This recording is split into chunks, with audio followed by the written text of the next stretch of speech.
आपल्या प्रत्येकाच्या घराच्या दरवाजा बाहेर पायपुसणी असते. आत्ताच्या चालूच्या काळामध्ये लोक पायपुसणीचा वापर फक्त पायपुसणी म्हणून करतात. घराच्या दरवाजा बाहेर पायपुसणी ठेवण्याची पद्धत आत्ताची नाहीये.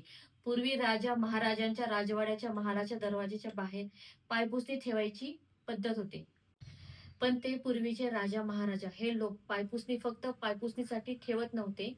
त्याच्या खाली एक रहस्यमय वस्तू ठेवत होते, जेणेकरून राजवाडा किंवा महालामध्ये नकारात्मक शक्ती प्रवेश करणार नाही.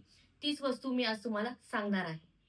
तर चला, आज आपण जाणून घेऊयात की ती रहस्यमय वस्तू कोणती आहे. नमस्कार, ओम काळेश्वरी. मी गुरुवर्य मोनालिताई कृष्णा विधाते. आपल्या घराच्या दरवाजा बाहेर पायपुसणी खाली मूठभर खडेमीठ पसरून ठेवा, जेणेकरून नकारात्मक शक्ती तुमच्या घरामध्ये प्रवेश करणार नाही.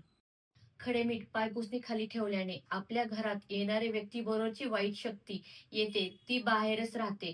पायपुसणी खाली खडेमीठ असल्यामुळे ती वाईट शक्ती तुमच्या घरामध्ये प्रवेश करू शकणार नाही. आठवड्यातून एकदा तरी ते खडेमीठ बदलून घ्यावे. ज्यांच्या घरामध्ये 1 वर्षाखालील बाळ आहे त्यांनी हा उपाय नक्की करून पहा, जेणेकरून बाळ किरकिर करणार नाही. हा उपाय सर्वांनी नक्की करून पहा. काही दिवसातच फरक जाणवेल. धन्यवाद. ओम काळेश्वरी, जय काळेश्वरी, जय महाकाली.